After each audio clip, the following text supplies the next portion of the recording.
because of the operations and because of the FDTL guidelines, which is a uniform blanket on all the airlines. They all have come for different variations.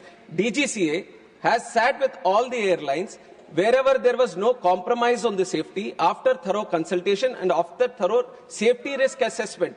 Necessary variations, necessary exemptions have been given beforehand itself. And on 1st of December also, this was on 1st of November. What Honourable Member has also observed, we are talking about December 3rd, after 1 month.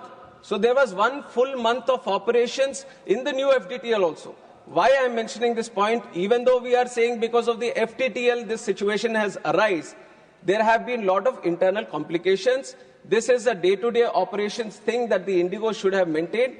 Indigo was supposed to manage the crew, was supposed to manage the roster through its day-to-day operations. We are there to check if the FDTL is properly implemented or not, and there has been no compromise on that side. And for 1 thorough full month, we have been observing. On 1st of December, we had a meeting with Indigo on FDTL itself.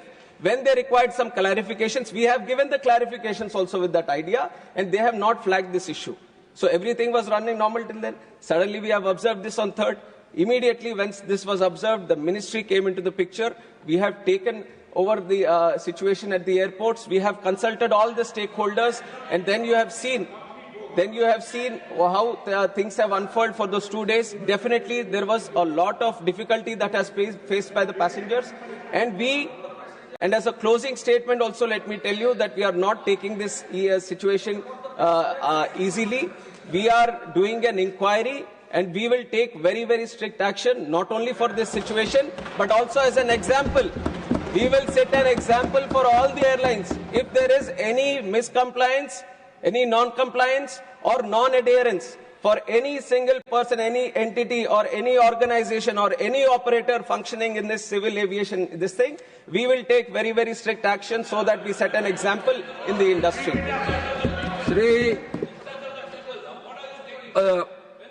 The fourth supplementary, Shri Milan Devra.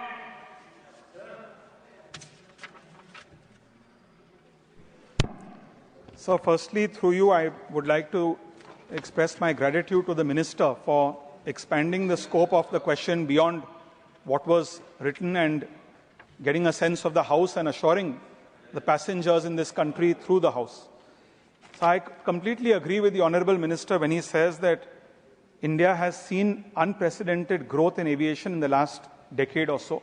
There's been almost a 250% increase in passenger traffic in the last decade.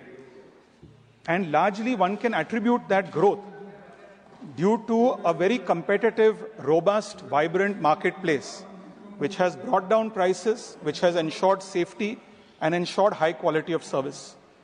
Since the Minister has agreed to expand the scope of the question, today people are naturally concerned about market dominance of one player, which is Indigo, which has over 60% market share. And firstly, I want to thank the Minister for issuing a show cause notice to Indigo as soon as this crisis happened, right from December 3rd.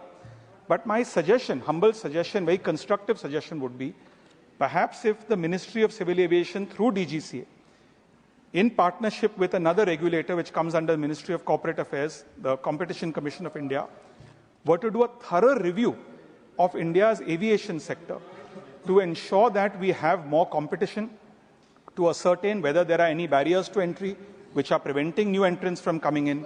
Because the more competition there is, the more we will be able to bring prices down and assure customers and passengers of their safety. Thank you. Now, Honourable Minister.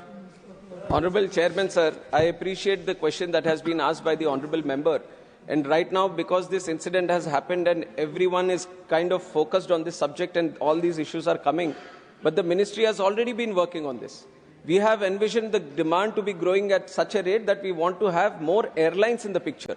And I have continuously said on the floor of the House, in both the Houses and outside also whenever I am speaking, that India today has the capacity of 5 big airlines. We are talking about 2 airlines, but the capacity, the demand that India is creating today, we need to have 5 big airlines. And that has been the efforts from the Ministry to encourage more airlines to come in.